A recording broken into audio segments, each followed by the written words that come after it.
And we are live. Ladies and gentlemen, welcome to the 33rd episode of the Best Phone Plans Podcast. With me, as always, is Dennis. Dennis, how you doing today? Doing fantastic as always. Got a nice clean shave. Dude, your cut is looking so fresh right now. Guys, in the comments, let us know what you think of Dennis's hairstyle. I think it looks awesome. If you're listening to the audio-only format of this, check the live stream. I mean, he's showing off a great look right now. Nice beard trim, too, it looks like. Yeah. Cleaned up. Anyway, we've got a great show planned out for you today. We're going to be talking about Dish and their deal with AT&T. I think this is huge. This might be some of the biggest news from the telecom industry this year, I would say. Dennis, your hot take? My hot take is this is the best thing that could have happened for Dish. Oh, I love it. I think you're absolutely correct. Dennis, should we just go ahead and dive right into this then? Yeah. Let's do it like positive, negative type deal. The good, bad, the ugly. I like that. So start positives, maybe talk about what the deal is and the pros for Dish and AT&T. Yeah, so basically, long story short of the deal is that AT&T is going to be the preferred carrier that Dish is going to roam on now instead of T-Mobile. That's basically correct. the gist. Yeah, so maybe quick recap. During the Sprint T-Mobile merger, we had an agreement in place where Dish would be using T-Mobile as their network provider for about 7 years following the merger, and that's been the case up until basically this past week where Dish was using T-Mobile. Unfortunately, this really hurt not Dish but Boost Mobile's plans because Boost Mobile went from having that direct relationship with Sprint to suddenly becoming essentially a T-Mobile MVNO. They went from offering truly unlimited data to being capped at, I think it's 35 gigabytes of high-speed data. A lot of Boost Mobile customers were upset by that. And this new deal is basically Dish is getting out of that deal with T-Mobile, and they signed a brand new deal with AT&T to be the AT&T MVNO. So Boost, Ting Mobile, and Republic Wireless will all be moving to the AT&T network. This is huge. And it's a 10-year agreement, although I saw some analysts saying this is basically a 12-year agreement because there's a 2-year migration period, which makes sense. We got a lot of Boost Mobile customers who still have those legacy devices. They need time to migrate over. And then after that is complete, there's a 10-year agreement in place. So that's kind of what's going on. Dennis, diving in the pros here. What's looking good for Dish? What's looking good for AT&T? So the good of this deal is that first off, AT&T has a much stronger network than T-Mobile does. So this is going to be really nice for Dish, considering that Dish is going to start with their native network. Dish is going to primarily be focusing on urban cities. Yep. And AT&T already is well known for having their robust rural coverage. So it's sort of like a match made in heaven. In fact, it wasn't that long ago that T-Mobile used to rely on AT&T for their roaming agreements. Yeah, you're absolutely correct. In fact, I think they still do for some locations. Yeah, so number one is they have a much better network. Number two is that AT&T, like the spectrum that AT&T uses, a lot more devices have support for. Like Band 17 has been around the block for quite a while now, right? So it's going to be a lot easier to migrate customers over to AT&T's network than it would have been to do so for T-Mobile. And it will also be more affordable to migrate customers over to AT&T's network than it would be for T-Mobile because you can give them a nice, cheap LTE-based phone. And, well, Dish would want to give them a 5G phone because of their network. But as that middle stopgap that we talked about from previous episodes, is they want to give them a cheap phone, they can. In fact, AT&T might even do the heavy lifting on that. I mean, AT&T's been giving out iPhone SEs to customers. Absolutely. So, AT&T's had great iPhone deals recently with no signs of slowing down. So, I mean, it's possible that AT&T might do the heavy lifting on that to migrate those customers over. Yeah, and I would say another big win for AT&T is they're gaining that MVNO revenue. So, Dish signed basically an MVNO agreement. I think it's estimated at $5 billion. And it's a source cited that T-Mobile would be losing about $500 million to $2.5 billion per year in wholesale service revenue, which is what Dish was accounting for. So that means AT&T is basically gaining that $500 million to $2.5 billion per year in revenue based on this agreement. So I think it's a big win with AT&T right there. So yeah, focusing on the perks for AT&T, though, the biggest perk for AT&T is they're going to be able to use some of Dish's spectrum, which pairs a lot nicer with what AT&T has as far as holdings go. Yeah, yeah. So that's going to be the big win there for AT&T. I was really focusing on Dish's benefits, but AT&T is making out like a bandit. They're getting revenue from Dish to further deploy and improve their network, and they're getting like an injection of just delicious AWS spectrum, among other things. That's going to be really huge for them. Yeah, right. And it's the roaming agreement goes both ways. So Dish customers will use AT&T, and in some markets, AT&T customers will be able to use Dish's spectrum. So it really is kind of just this nice agreement.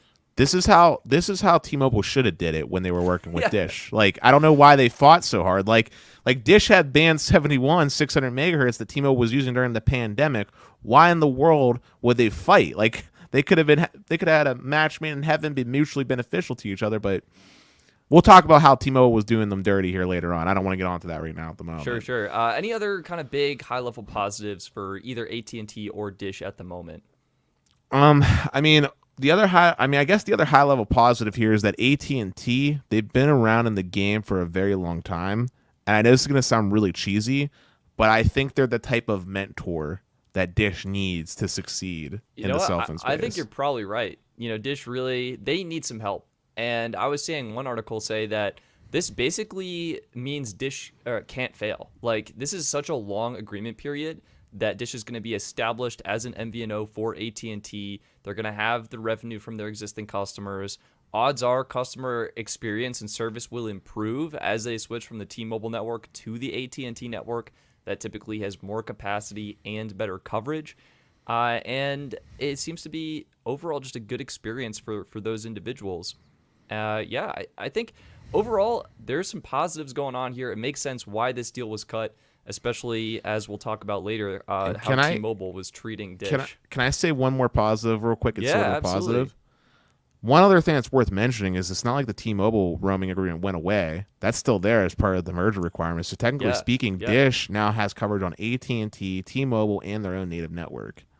Yeah, this is huge. This is really huge for Dish. And I guess, all right, my thesis here is Dish might have just become the best AT&T MVNO in the industry. Don't agree with that. Their plans and prices need to change, but I think they're positioned with this close relationship to become even better. Don't agree with that. I'm sorry. You don't think so? No. I think Well, the way AT&T operates, you're best off just going with AT&T prepaid plans that we've been talking about, just the way that AT&T works, because we know how AT&T treats their MVNO partners. Apparently not well. I don't know. I think Dish could be different, Dennis. I think Dish could be different. We'll have to see on that, but let's talk about the bad of this. I want to get into the bad now. Yeah, so what are some negatives that you saw from this agreement taking place? Well, first off, it doesn't get Dish out of the main problem they have right now, which is the need to deploy their own network and get people new devices. In fact, I actually would argue that this actually adds a layer of confusion at this point because, Ting was slowly working on migrating their customers over to the T-Mobile network and sending out fresh SIM cards. Now they're going to have to go over this again. And if you think about it, your average consumer, do they really want to be bothered? I know swapping a SIM card is not hard or anything like that, but does the average consumer want to deal with that? Right. I think that's a really great point, Dennis. And I think it should also be mentioned as a recap for the audience that Dish needs to cover 70% of the U.S. population with their own 5G network by the end of 2025. However, to put this in perspective, one article said that's only 2.9% of U.S. landmass. So Dish doesn't have to cover a whole lot of square acreage or area in order to hit that 70% number. So hopefully they can do it. But you're right. Like, this is almost a side tangent of what their main mission should be in building out and expanding their own network. On the topic of building out their network, this is also a problem because the sites that they were setting up originally were being set up on T-Mobile cell towers. So they're going to have to remove that equipment and move it over to AT&T cell sites. So any work they would have done. Yeah, they had it on T-Mobile cell sites. They were sharing it with T-Mobile cell sites. Yeah, but I mean, would they still be allowed to just have their equipment there, do you think? Or do you think they're going to be required to remove it? I mean, I've been watching videos of them moving the equipment over to AT&T cell sites. Wow. The new sites they've been setting up, they're shared with AT&T space. Oh wow. Well, And so it's like doubly beneficial then. So they're not only, this is almost a positive. Like they're not only sharing AT&T spectrum, but they're actually getting access to AT&T towers, which are probably more robust and more adequately deployed and set up than T-Mobile towers. Yeah, I don't remember. I mean, I just remember watching a video on Carlos's channel with a drone, and he was showing off like the Dish cell site. Like migrating over from T-Mobile to AT&T. Yeah, but interesting. But so I mean, still, that's still that's extra work. That's an extra site visit, an extra tech you have to pay to do that work. You know what I'm saying? Yeah. No. Like basically, all the progress they made over these past 2 years might as well not have happened. Is what I'm trying to get at. Sure. For their deployments. I mean, that's assuming they do have to migrate, or maybe they're choosing to migrate some and they can keep some. Well, not even that, but I'm just talking about the basic things like getting customers new phones that were T-Mobile compatible, getting them new SIM cards. I mean, some of these T-Mobile phones they might have been issuing out, or phones that would have worked with T-Mobile that they were issuing out, might not work with AT&T. I mean, we've seen how AT&T is really funny about voice over LTE support. Like, if you don't have the right IMEI in that system, you're SOL, you know? It's so true. And AT&T, I wish they were better on that. So they have that going. Dish, so it sounds like kind of some bottlenecks for Dish. Other problems that we could see with this deal taking place. The ultimate financial issue. And what would that be? Well, Dish is going to be paying for access to both they were still paying T-Mobile for access, and they're promising to pay AT&T for access. And you said it was $5 billion over the next, I think 10 years, maybe 12. Okay, but that's out of their total $10 billion budget they're allocating to building out their cell network. Jeez. That's what I'm getting at here. Like, they were trying to allocate $10 billion to build out their cell network, right? That was what their initial plan was. They need to raise money. Like, they're not going to be able to. There's no way they're going to meet the time constraint unless they can raise money. Yeah, I guess you're definitely right about that. They're going to need extra capital to invest.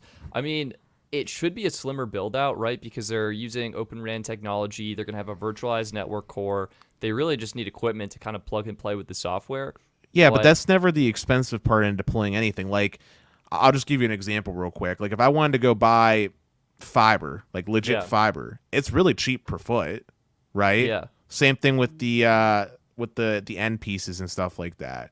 The expensive part is paying a person like myself to go out and run that fiber, you know, paying for the expensive tools to use to drill that fiber up to the cell site, paying me all my hazard pay and stuff to climb up said cell site and do all that work, right? Like, that's where it gets really expensive, because you figure your average cell site tower climber probably makes about $40-$50 an hour, you know? Yeah, I guess you're right. And then don't forget too, there's all the permitting you have to pay for. Yep. You're paying for access on that space to Crown Castle or whoever the cell site owner is, right? It's going to be expensive. You know, I mean that's where the costs are. It's not actually like getting the raw materials. It's the man put that needs to be put into it. Yeah, the man hours. How many man hours is this going to take to build out, to flesh out? So it's going to be expensive, but I think we kind of knew that. And I guess from my understanding, T-Mobile is losing out on some of the wholesale service revenue. So maybe Dish is only going to be paying for roaming on the network as opposed to the full-on MVNO agreement. That would be, I guess, my guess at this point. Honestly, screw T-Mobile, though. Yeah, should we talk about that? Like how T-Mobile just they weren't a nice player. Dude, T-Mobile was literally trying to kick the kid when he was down. Like, they were not trying to let Dish thrive in the slightest. And it's really messed up because, like let's just turn back the clock for a minute. Let's turn back the clock 2 years, right? Beginning of COVID happened, right? Dish, this whole thing just happened. Beginning of COVID happened. Dish did something that was super cool.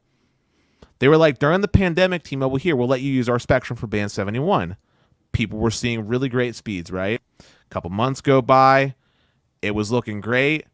Charlie's just like, yo, T-Mobile, I think we should work out an agreement where you pay us like you did for Bluegrass and other carriers, right? Makes sense, right? Dish is providing spectrum. T-Mobile's using it. They should be paying for it. T-Mobile was just like, nah, we don't want to pay for it. What? Like that's how that went. Oh and my God. That's basically where the start of this rocky road happened. And if you think about it, this benefited T-Mobile to use. Like, having thicker low-band channels is behooving to them.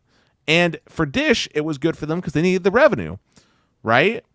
But instead they got into this spat that has proceeded on for now 2 years and ultimately ended like a bad breakup. And now look where we are. T-Mobile's going to be losing billions of dollars, right? And if T-Mobile would have just bided their time, they could have easily stole so many of those customers from Boost because they would have had perfectly good T-Mobile phones. They would have just bided their time. In fact, T-Mobile did another thing that really made me upset.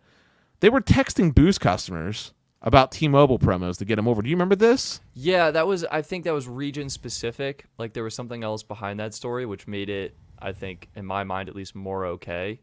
But I did hear that. I don't think it's okay in any situation. All right, I don't know. I don't have the full details to talk about it, but I do know it was for one specific area, and there was something else going on, which to me made it seem less overblown than it was first appeared on the onset. Yeah, but what? I mean, it's not like T-Mobile was. I mean, if it was region specific and they were texting everybody, like AT&T, Verizon, etc., that's one thing. They were specifically targeting Boost customers. All right, we'll have to get back on that. Okay. Like, I just don't know right now. But I think the other thing, too, is T-Mobile kind of expected to lose Dish on the onset. Okay, so we have a quote from Jonathan Chaplin from New Street, and he was saying T-Mobile always assumed they would lose the Dish MVNO revenue, and this is baked into the long-run guidance given at its Analyst Day. So T-Mobile went into this agreement promising to help Boost, but also getting ready to lose that revenue. And it just happened a little bit quicker than they expected it to. So yeah, T-Mobile was not the mentor that Dish needed to kind of build out and be successful as the fourth largest wireless carrier. We haven't seen that. I wonder why they were expecting that, though. Like, why did they think that Dish would just leave? Like, I mean, my guess is that eventually Dish would have built out its network, and I'm assuming like as the Dish network is built out, the usage on the T-Mobile network would decline, so T-Mobile probably factor that into consideration, or they just like gut instinct thought something like this would happen and discounted it from their earnings. Yeah, but that would be like a 5 years down the road type of thing, not a Hey man, I'm just reading it as it is. I know, but I'm saying like if you're planning for them to leave like 2-3 years in. Yeah. Especially with a 7-year agreement overall, like you would expect that usage to dip, 2025. No, I'm saying like 5 years from now, so like 2026. Wow. Yeah. Like I'm saying, because like think about it, they haven't put a single cell site down. Why wouldn't Dish milk that agreement for every year that's on there? Yeah. No, you're definitely right. So I think, honestly, things soured a lot between Dish and T-Mobile. They weren't really playing nice together, weren't cooperating, and as a result, Dish has moved to AT&T. And who do you think got the better end of this deal, Dennis? Do you think AT&T is walking away a huge winner here with the extra $5 billion in revenue over 10 years and the spectrum access that Dish has? Or do you think Dish is the real winner with the roaming on AT&T and becoming a new AT&T MVNO? It's a tough question. I don't actually think Dish is a winner. Like to me, Dish just stopped. Dish it's kind of like if you had an infected toe, Okay. right? That's like a weird analogy, but okay. Like Dish cut off the infected toe. They still lost their toe, but they stopped the rest of their body from being poisoned and dying type of situation, right? Sure. I don't think Dish walked out of this being like a champion. Like I still think in an ideal world or in an alternate timeline, Dish would have been better off with a mutually beneficial relationship with T-Mobile. Like I think that would have been better for them overall. Because why would that have been better? Is it because of the spectrum similarities? Because of the phone compatibilities? Just because like I said, this is going to involve a lot of work as far as getting people out new SIM cards when they were already sending people over and all the things that go along with that, right? Yeah. But I'm sure they're probably paying more to AT&T than they were paying for T-Mobile access as well. That's also worth mentioning. But but like I think Dish did okay in this situation. I think AT&T is ultimately in the best scenario because they're getting the extra money. They didn't really need it, but they're getting it. And then I think I have a better question for you though. Sure. Who do you think's more at fault in all this though? Do you think it's more of T-Mobile's problem? Like who do you think's the reason for this all happening? I've heard that Charlie Ergen can be challenging to deal with. So It could have definitely been due to some relations between different executives and C-suite level people trying to negotiate these terms and agreements. However, I think ultimately it's probably more on T-Mobile. They really were giving Dish the hardest time possible, shutting down their 3G network as soon as possible, not being willing to help or compromise with Dish to migrate customers, to provide devices, to work with them on a solution, delaying the timeline of the shutdown or anything, to really just help Dish customers who are people looking for low-cost, affordable plans keep their active service. So I think T-Mobile they really wanted to make it as difficult as possible for Dish. It's no surprise Dish left. And I'd probably put most of this on T-Mobile. Some of it could be on Dish to some degree. Like, I think they could have also proposed different solutions and stuff. But yeah, I think I would give T-Mobile a little bit more of this blame. What are your thoughts, Dennis? Am I on the right track here? Or are you different opinion? Yes, I mean, I feel like T-Mobile is a little bit more in the wrong on this, just because of the things that I know that they did, like the fact they weren't willing to pay for access to spectrum when they were willing to do with everybody else type of deal, that kind of thing. But I will just say, Dish doesn't get away from this scot-free. Like, technically speaking, it's Dish's responsibility to get new devices for their customers, technically speaking. Like, the fact of the matter is Dish is being cheap. Yep.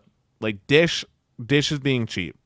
Like, if they wanted to, like I said, we talked about short stopgaps. If they wanted to, they could have bought, like, T-Mobile Revel phones, which are, like, what, $129 MSRP? Yeah, they're so cheap. Right? Like, they could have literally bought, like, 10,000 of those, or however many customers need to replace with those phones, and just gave them out. Already pre-installed the SIM card, and then good to go for the next couple years. And then whenever they actually get their network deployed and, you know, the 5G bands and everything like that get supported, hopefully in a mid-ranger or a budget phone, they do it one more time. You know what I'm saying?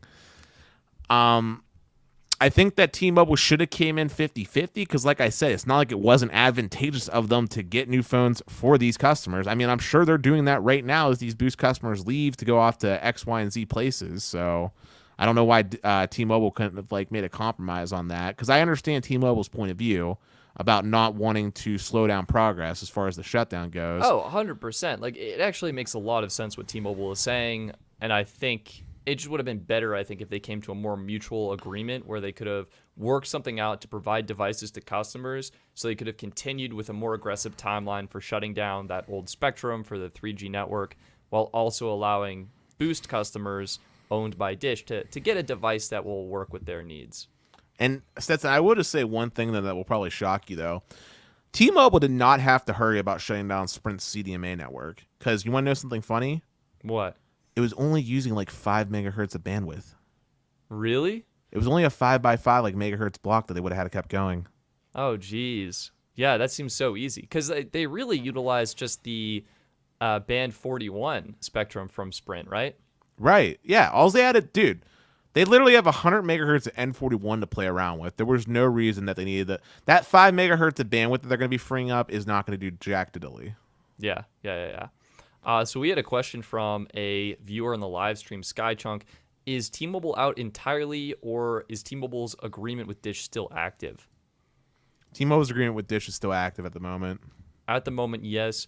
It sounded like Dish will be moving to be fully on AT&T, and T-Mobile will be losing out on the revenue. However, it might be possible that roaming agreements will still be in place.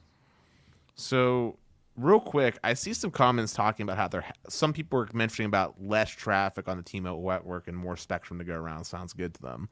I want to say something here. That might sound good on paper, but remember that T-Mobile is the broke carrier right now. So them losing this type of guaranteed consistent revenue is not good for them. They are desperately trying to find ways to make more money. That's why they came out with T-Mobile Home Internet. That's why they came out with T-Mobile TV.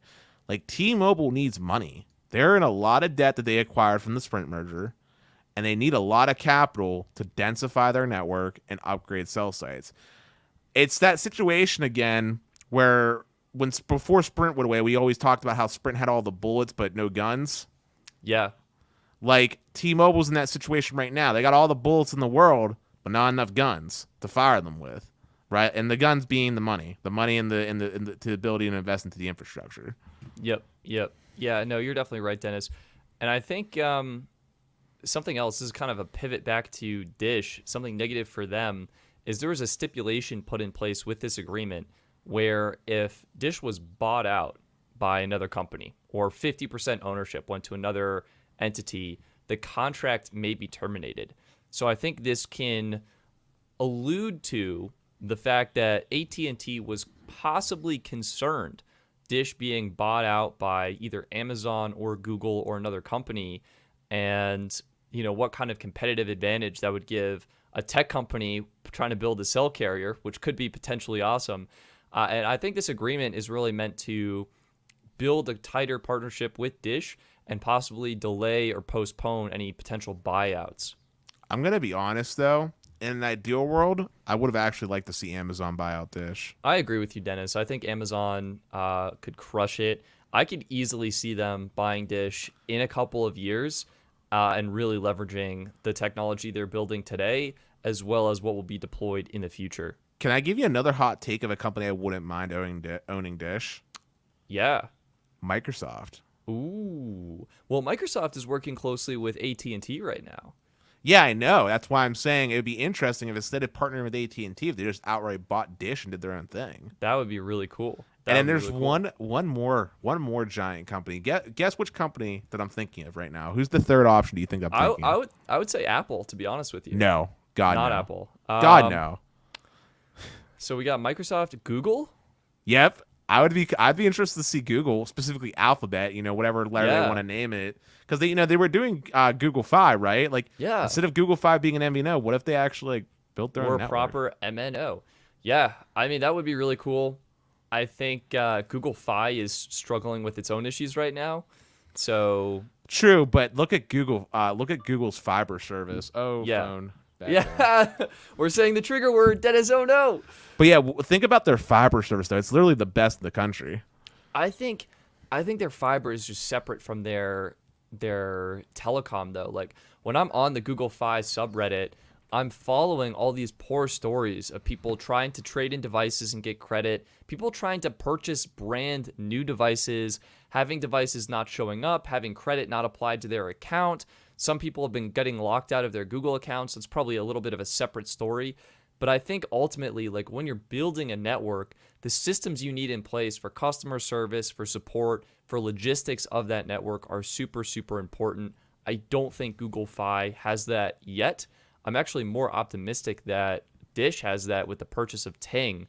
But I guess if Google Fi bought Dish, who owns Ting, then they could, utilize that. But why would you want Apple? I'm just curious. Like, Apple is not good about playing with others, so why would you want Apple? I think Apple does one thing really well, and I think it's customer service and experience. I think that is something that the cell phone and telecom industry doesn't really have right now. Like, you can have a bad experience regardless of which carrier you go to, and I think the speed and efficiency that could be built out with what Dish has currently as its foundation could be really powerful. And Apple just has the capital. Like, they have the cash to slap together a network. So I got one more. I have one more company I want to mention as a hot take. Yeah. And I know it's going to be really spicy. But what if, like, Samsung? No. Oh, God, no. Oh, no. All devices come pre-installed with Samsung Fit and Samsung Smart Home. Hear me out for just a quick second, okay?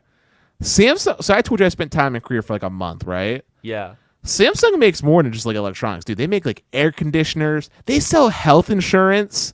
Wow. They do so much stuff. LG owns a cell phone network in Korea, okay? LG. So I don't think it'd be that far-fetched to think that Samsung could pull it off. And Korea has one of the best cell phone networks across the globe. Does Samsung provide networking equipment? Like, are companies... Yeah, Wow. Samsung's the one that's providing the networking equipment that these carriers are using for their cell sites. Wow. They make the equipment. This spicy take is got a great zest to it. I like it. And they dude, think about all the capital they have too. Like, Samsung's got money for days. They could definitely pull it off. So, yeah, maybe you're not crazy, Dennis. that could be a really interesting They thing would to never see. do it, but I would love to see it. Yeah, you're right. They definitely wouldn't. But yeah, I think I don't know. Have we covered everything people need to know about this Dish AT&T deal? Like, what can customers expect next? I think what customers can expect next is a lot of silence. I don't think anything is going to be happening. I think this is going to be a very slow process, and we can just expect to see current customers with Ting start receiving AT&T SIM cards and possible notifications about needing to replace their devices with phones that are compatible with AT&T. Yeah, But I think yeah. it's going to be slow. I think you're right because we had this 2-year migration period. Odds are we won't start seeing things until year 1. So this time next year, maybe. And you know what's weird to me, Dennis?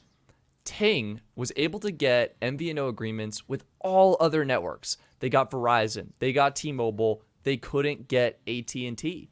And now, all of a sudden, they're on the AT&T network. How crazy is that? Yeah, I mean, but I think it's going to be challenging, right? Like they got to replace the Verizon SIM cards they sent out. They got to replace the T-Mobile ones and just go Yeah. all I mean, AT&T. I guess my question is like, will Ting be required to do this, or will they be able to keep, some of their existing agreements? How long would those last? I almost see this as a good thing. Like if Ting was going to have to migrate everyone to T-Mobile, I'm almost happier they have to migrate everyone to AT&T. I think that's just going to be better overall. But yeah, I agree. I just think it's going to be challenging. I think it's going to be challenging to reach out to all those customers and convince them to once again switch. bother Yeah, doing this thing, right? yeah, I mean, think about this. If I know you swap out SIM cards all day, every day. Like we literally have these carrying cases with our little SIM ejector tools inside. So like we're not the average person, but put yourself in the shoes of an average person. If a company kept harassing, I don't want to say harassing, but bothering you to come in and swap SIM cards, wouldn't you just look at another carrier? Like if another carrier was tantalizing me with a free new iPhone 12 Pro Max and they were going to do it all for me in the store, yeah. would I really do all this? Yeah, I mean, it's just going to come down to, I think, the customer. Like my guess, Dennis, is a lot of these Boost Mobile customers, these Ting Mobile customers, they're used to low-cost cell phone plans. They're used to being off contract. And I think, at least with Ting, they've built up this reputation of good support. So if they do need to do a customer migration to a new network, I think that's more likely to go smoothly. I think with Boost, Boost might be one of the carriers with the highest churn right now. I think people are churning out of that pretty quickly. I could easily see those customers jumping ship to AT&T proper, to T-Mobile proper, to Verizon proper, as opposed to dealing with this fiasco of getting a new SIM card and or possibly having to get new devices. But I think for some of the MVNO people who are used to buying their devices full price, unlocked, off contract, I think they'd be totally game to keep their current plan and switch networks. Yeah. But yeah, I mean, I think we beat this pretty good. I mean, let's just end it with one clean remark so that there's no confusion. End remark, what are your thoughts on it? Good, bad, overall? I think this is overall a good move for both AT&T and Dish, and ultimately it means for customers on the Dish network, this is going to be Ting Mobile, Boost Mobile, and Republic Wireless subscribers. They will eventually be migrated over to the AT&T network. And my conclusion is overall, I think this is ultimately good as well. I think it's going to be very painful in the short term, but ultimately it's the medicine that Dish needed to actually be able to thrive. Yeah, absolutely. And that brings us to our second topic for today's show. This is kind of a lower key topic, but I thought it'd be kind of fun to talk about. And this is US Mobile. Speaking of big deals happening, so we had that $5 billion Dish AT&T deal. US Mobile actually just raised venture capital. They got Series A funding, $11.5 million from Volition Capital. This is a Boston-based growth equity firm. And you might be thinking, well, what is US Mobile going to do with all this capital? And it's going to be invest and grow. I think when you're an MVNO, you don't really have too much overhead, right? Like you've got people, you've got your office, and you've got your agreement with your MNO, your provider. In this case, US Mobile is using T-Mobile and Verizon. I think US Mobile is going to take this capital investment and pump it into their people to build an amazing team and their product. I think they're going to build an amazing tech stack and continue to keep it lightweight and have a great design and just try and grow. We might actually see some marketing and promos from them as well. So I'm excited for what this means. Yeah, I'm honestly, I know this isn't what you were planning on talking about with them, but I'm really curious about what's going on with eSIM and 5G Dude, and Wi-Fi yes. calling. So this is one of the things that was talked about in the articles announcing this, that US Mobile is using it to build out eSIM, innovate in their user experience and their software stack, and expand into the connected devices market.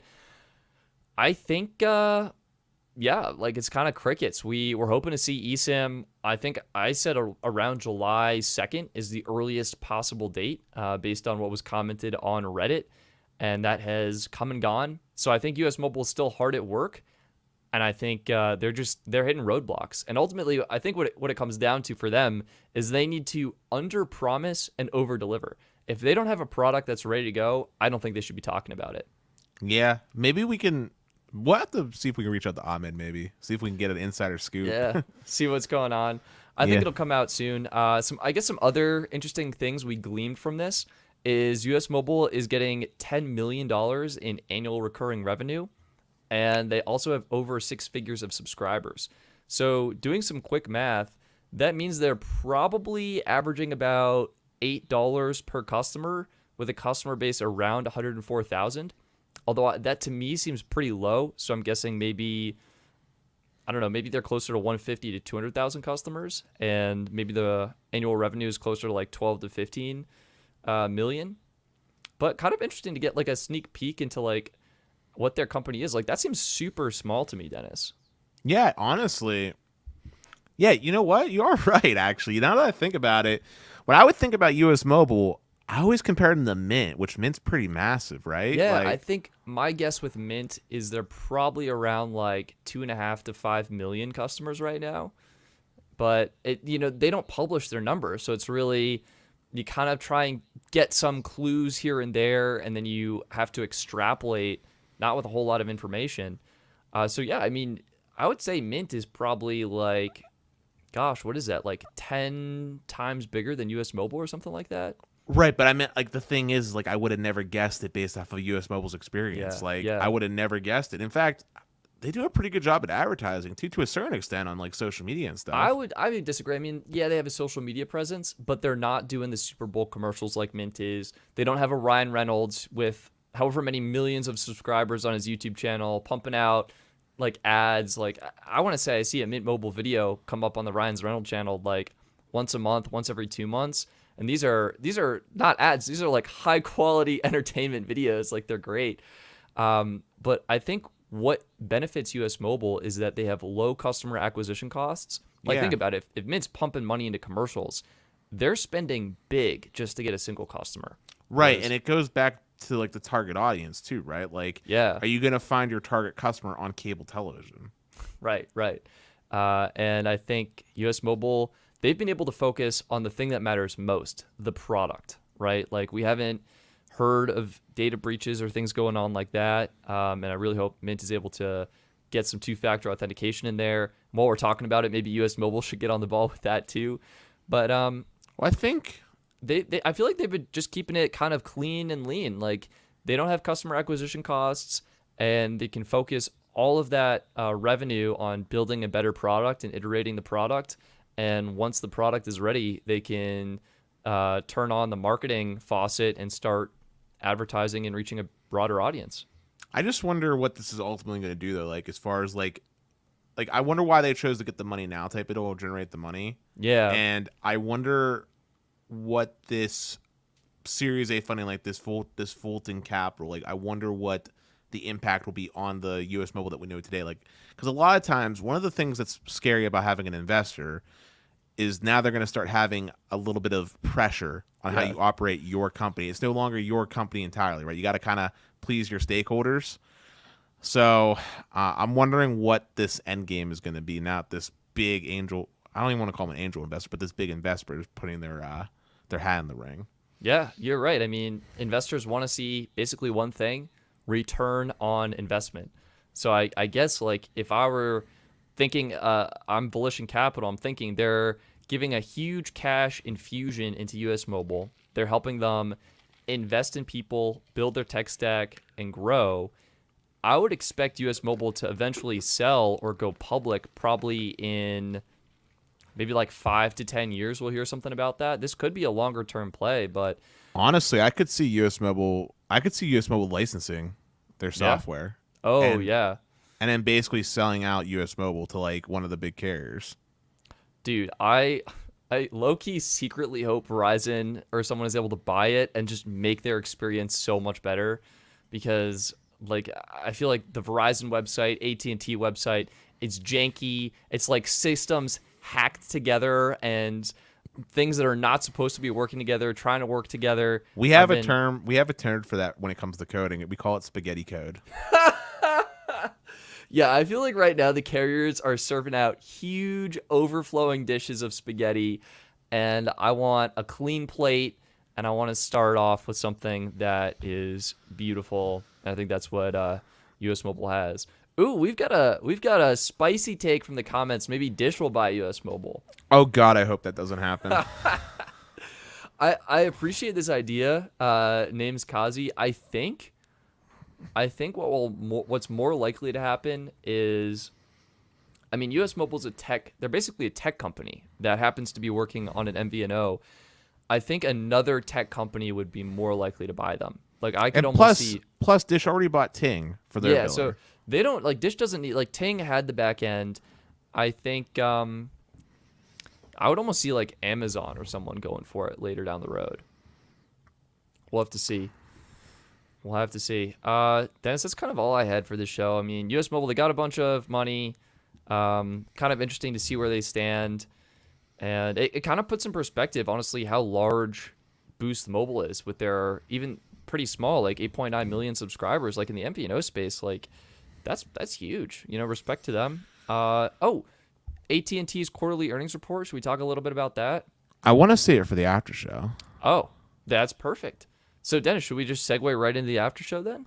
Yeah, before we do, guys, for anybody that's been here, make sure you give a thumbs up, subscribe if you haven't done so already, and check out the Patreon because there's a ton of exclusive content that's behind the scenes. I would love to see more friendly faces in the Discord where I can help you out with all kinds of things in case you have any kind of tech questions.